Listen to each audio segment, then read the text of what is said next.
پاکستان تحریک انصاف کی چیئرمین عمران خان نے ضلع چارسدہ میں سیلاب سے متاثرہ علاقوں کا دورہ کیا، جس میں عمران خان نے چارسدہ پرانا بازار، قاضی خیل، پائندہ خیل، مرزاگان اور حصارہ ڈیری کے سیلاب زدگان سے ملاقات کی اور ان کو ہر قسم کے تعاون کا یقین دلایا۔ اس موقع پر عمران خان کے ساتھ تحریک انصاف کی صوبائی صدر اسد قیصر، چارسدہ کی ضلعی آرگنائزر میاں منظور بادشاہ اور کئی دوسرے عہدیدار موجود تھے۔ دورے کے بعد میڈیا کے ساتھ بات چیت کے دوران عمران خان نے کہا کہ سیلاب کے دوران حکومت نے ناقص جبکہ فوج اور لوکل ایڈمنسٹریشن نے مثالی کارکردگی کا مظاہرہ کیا۔ انہوں نے کہا کہ کرپٹ حکمرانوں کی وجہ سے امدادی ادارے اور عوام حکومت کو امداد نہیں دے رہے ہیں۔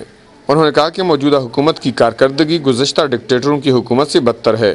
ان کا کہنا تھا کہ پاکستانی قوم کسی بھی امتحان یا مصیبت کا ڈٹ کر مقابلہ کرنے کی پوری صلاحیت رکھتی ہے، لیکن اس وقت قوم کو مخلص لیڈرشپ کی اشد ضرورت ہے۔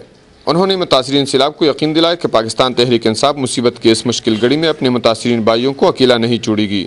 پاکستان تحریک انصاف نے سیلاب سے متاثرہ علاقوں میں امدادی سرگرمیاں شروع کر رکھی ہیں۔ کفایت اللہ، اے نیوز، چارسدہ۔